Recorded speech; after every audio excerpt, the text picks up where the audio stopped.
tarde. Na nossa aula de recomposição da aprendizagem de hoje, nós vamos para a segunda trilha do segundo período, né, do segundo bimestre, e hoje nós iremos reconhecer os recursos estilísticos utilizados na construção de um texto.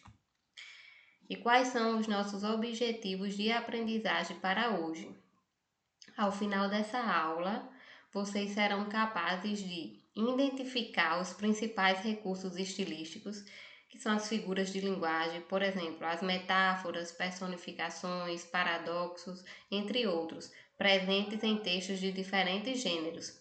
Vocês poderão também compreender como os recursos estilísticos contribuem para a construção de significado em um texto. Como de costume, vamos ao nosso texto introdutório, aquele textinho que nos ajuda a compreender melhor o nosso assunto. Então, Charles e Nicholas são grandes amigos e costumam passar os finais de semana juntos. Geralmente assistem a filmes, séries e jogam videogame até tarde da noite na casa de Nicholas. Em uma dessas noites, quando já estavam cansados dos jogos, Nicholas decidiu colocar uma música para tocar.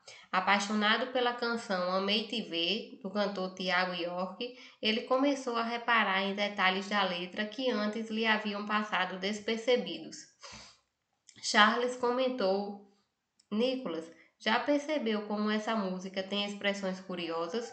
Tipo, o coração dispara, tropeça, quase para. É como se o coração pudesse falar e agir sozinho. E essa outra parte? Me encaixo no teu cheiro, me enlaço no teu beijo, abraço teu desejo. Parece que tudo aqui é muito mais do que só palavras, sabe? Charles pensou por um momento e respondeu: É verdade. Parece que ele está usando umas comparações e metáforas, né? E outras figuras de linguagem também, mas eu nem sei o nome. A partir desse momento, os dois amigos se deram conta de que as letras das músicas podiam transmitir emoções e sentidos diferentes, muito além do que se vê à primeira vista. Animados, decidiram entender melhor como esses truques na linguagem funcionam. Será que conseguimos identificar esses recursos estilísticos em outras músicas, textos e até em nossas próprias criações? Então vejam, pessoal, ao ouvir essa música, uma música bastante conhecida, eu acho que assim como Charles e Nicholas, também despertou em vocês essa curiosidade, né? Que talvez tenha passado despercebido em outros momentos. A música diz: o coração dispara, tropeça, quase para. E o coração, né? Faz isso dessa forma. Me encaixo no teu cheiro. Dá para se encaixar no cheiro? Então a gente percebe que aqui o cantor ele fez uso de recursos estilísticos que estão muito presentes nas músicas. Nas músicas a gente pode encontrar isso muito facilmente, estão muito presentes nos textos poéticos, nos textos literários. E no nosso dia a dia, muitas vezes a gente usa das figuras de linguagem e a gente nem sabe, nem conhece. Então vamos conhecer algumas delas, são muitas, mas nessa aula de hoje nós vamos conhecer algumas, as mais usadas. Primeiro a gente vai entender o que fazem, né? Para que servem esses recursos estilísticos. Então, eles são ferramentas que enriquecem o texto e o tornam mais expressivo. Vocês perceberam lá na música que quando o cantor diz o coração dispara, tropeça, percebe que isso dá um tom mais expressivo à frase dele, a mensagem que ele quis transmitir. Destacam-se as figuras de linguagem que vão além do sentido literal, ou seja, vão além do sentido real. São muito comuns em textos conotativos, com foco em emoções e significados profundos.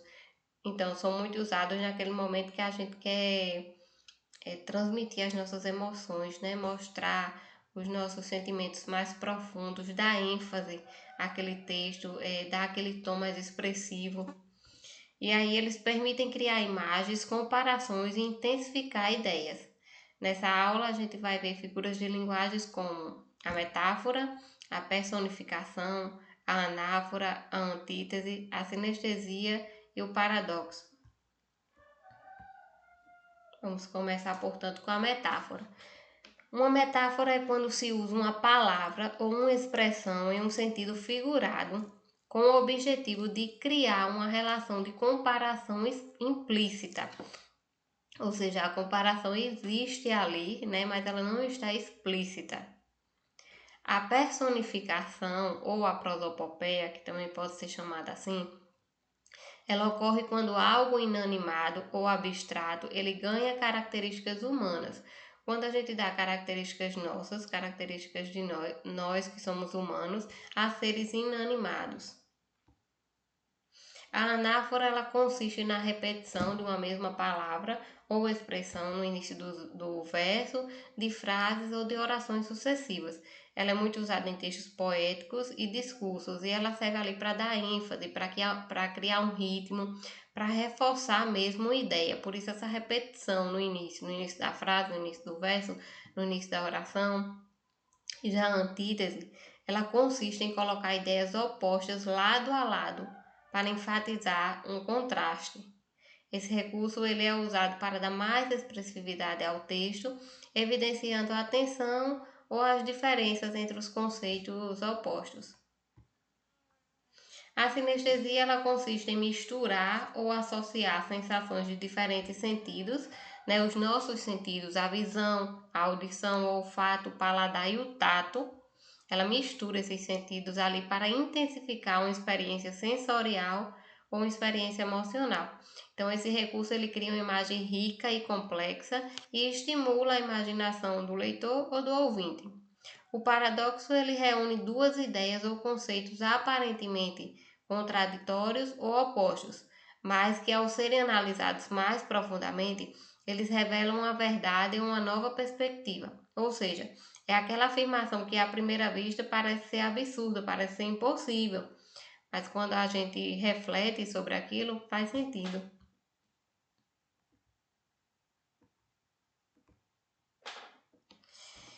E uma diquinha para ficar mais fácil na hora de responder o exercício e para poder assimilar bem o conteúdo, né?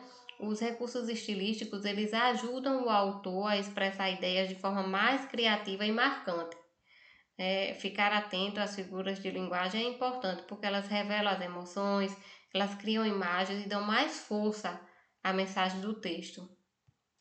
E agora, só para finalizar, né, para a gente poder assimilar melhor o conteúdo, vamos aos exemplos. Então, um exemplo de metáfora que eu disse que usa a palavra, né, para a gente no sentido figurado, para fazer uma comparação implícita.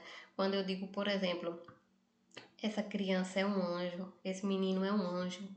Então, eu não estou usando a palavra anjo no seu sentido literal, né, no seu sentido real, mas para dizer talvez que o menino é muito quietinho, muito educado, eu utilizei a palavra anjo. Isso seria uma metáfora. A personificação, que eu disse que essas características humanas, que a gente dá uma característica que é nossa, né? Que a gente dá aos seres inanimados, aos seres que não têm vida. Por exemplo, o vento sussurrou na minha janela. O vento sussurrou? Será que o vento sussurrou na minha janela? Mas veja, eu dei uma característica humana ao vento para intensificar mais, né? Para a frase ficar mais bonita, mais cheia de emoção. A anáfora, que é aquela repetição, por exemplo, eu digo tudo muda, tudo passa, tudo se transforma. Veja que essa palavra tudo no início, ela dá ênfase. Ela dá ênfase a essa mensagem que eu quero passar. Tudo muda, tudo passa, tudo se transforma. Veja que fica mais forte do que se eu dissesse tudo muda, passa e se transforma. Não é? Não tem aquela pegada assim mais intensa, mais forte. A antítese, que eu disse que consiste em colocar ideias, né? Ideias opostas lado a lado. Por exemplo, uma que é muito usada é quando se refere ao amor e o ódio. O amor e o ódio, eles andam próximos. Então, seriam ideias opostas, né? Amor e ódio, dizendo que eles andam próximos. A sinestesia, que é aquela questão dos sentidos, né? Dos nossos sentidos, a mistura dos sentidos. E um exemplo seria, essa menina tem um olhar doce. Veja que doce se associa ao nosso paladar, né? Ao sentido do paladar. E aí, na sinestesia, a gente faz esse uso para estimular mesmo a imaginação do leitor, para deixar a mensagem mais rica. Essa menina tem um olhar doce. E o paradoxo que reúne essas ideias ou conceitos, né, que são aparentemente contrários, que são opostos, mas aí quando a gente faz uma reflexão sobre, a gente percebe que tem uma certa lógica. Estou cego, mas vejo. E outra situação que a gente, por exemplo, não quer dizer que não quer enxergar. Tô ceguinho, a gente usa muito aqui no Nordeste, né? Tô ceguinho, mas vi. Então, pelos exemplos, acredito que fica bem melhor para vocês responder a atividade. A atividade é curtinha, daquele modelinho que sempre é, respondam e mandem lá no privado, certo?